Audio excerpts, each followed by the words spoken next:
Investors are sinking billions into leverage markets.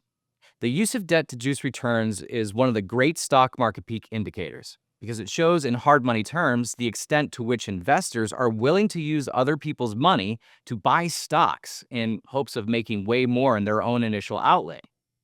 At the very end of large bull markets, this attitude can be the supreme measure of confidence.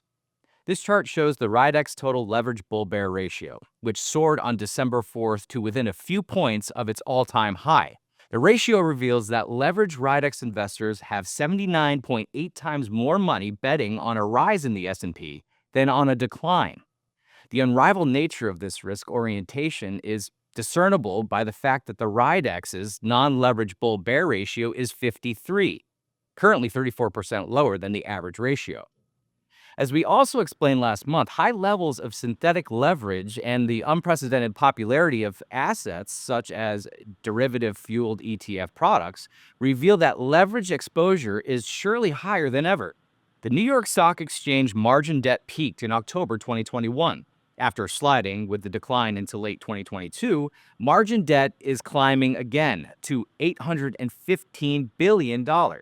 New York Stock Exchange margin is down 13% from the October 2021 high, but total leverage is clearly running at all-time highs due to leverage that is baked into many financial products such as the leverage ETF shown on this page. Due to the proliferation of exotic margin instruments, there's no way of knowing the full extent of global exposure. But this Bloomberg headline from November 22nd suggests it's already higher than most people can imagine.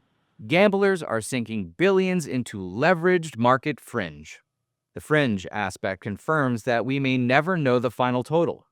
We are quite sure, however, that moments after margin debt reaches its upside limit, its wane will manifest in a form of rapidly declining stock prices.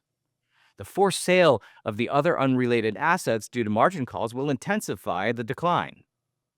If you want to read more about this, check out our financial forecast service. Click the link below this video.